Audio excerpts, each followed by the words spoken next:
de Grenoble. Monsieur Pinel. Oui, merci, monsieur le maire. Vous nous proposez ici la création d'une ferme urbaine autour d'un collectif d'habitants. Il s'agit de permettre aux habitants de produire du bio et du local. Ainsi, nous œuvrons à promouvoir une alimentation saine et sûre. Mais une fois encore, vous n'allez pas au bout de vos logiques. Ce projet n'est que de la poudre aux yeux qui servira d'alibi et d'exemple à M. Piolle pour alimenter et illustrer ses arguments présidentiels. Dans la réalité, ce projet va permettre, en exploitant 1 hectare, de participer à nourrir 60 ménages. Relativisons donc la portée de cette délibération. J'ai proposé au dernier conseil métropolitain de flécher une réserve foncière significative sur une partie des 9 ou 10 hectares de la friche Alibert pour y développer un projet de ferme urbaine agricole. Je pensais que nous pouvions avoir des points de vue convergents pour développer un modèle d'agriculture urbaine qu'il est aujourd'hui possible d'optimiser par la permaculture. Nous avions ainsi une occasion unique sur Grenoble de revoir la cohabitation possible entre l'habitat, l'économie et les fonctions urbaines dans la ville, une occasion unique de reconception de la structure urbaine existante. Mais vos représentants et votre majorité, ainsi que vous, monsieur Piolle, par procuration, puisque vous étiez absent, avez voté contre cette proposition et cette réserve en m'opposant une rentabilité fiscale et économique. Dans votre programme Grenoble en commun, vous vantiez la nécessité de développer des circuits de proximité et bio pour les habitants, de soutenir la production agricole bio en ville. Mais dans la réalité, vous n'osez pas prendre les décisions qui permettraient d'avancer significativement sur les mesures qui s'imposent.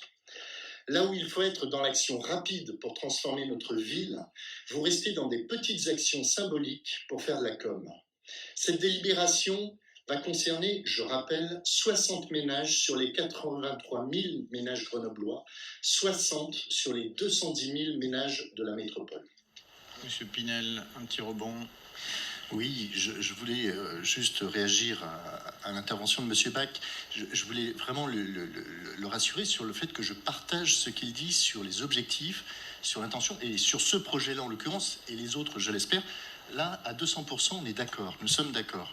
Ce que je dis simplement, et c'est très factuel, c'est que vendredi dernier, au conseil métropolitain, nous avons une friche qui est entre 9 et 10 hectares sur la friche Alibert, ex-Alibert.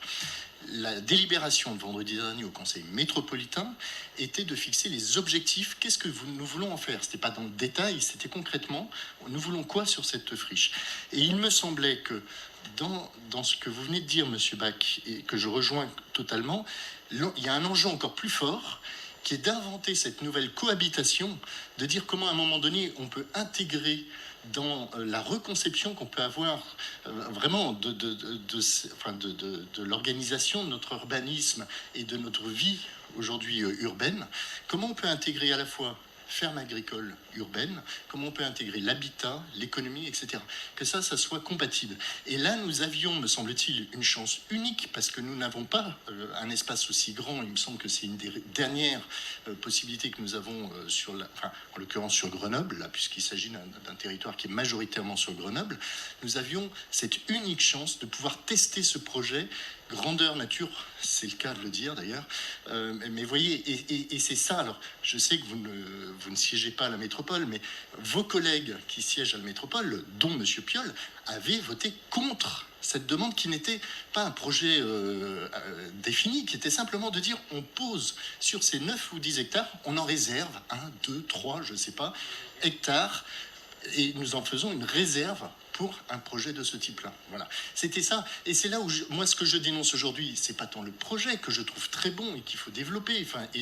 Les intentions étant en plus, à la fois, c'est pas que des intentions très bonnes, c'est des intentions indispensables pour l'avancée de notre société. Simplement, ce que je dénonce, c'est le double discours, le double langage entre les intentions qui sont annoncées et la réalité de ce qui est voté. Et ça, c'est factuel. Très bien.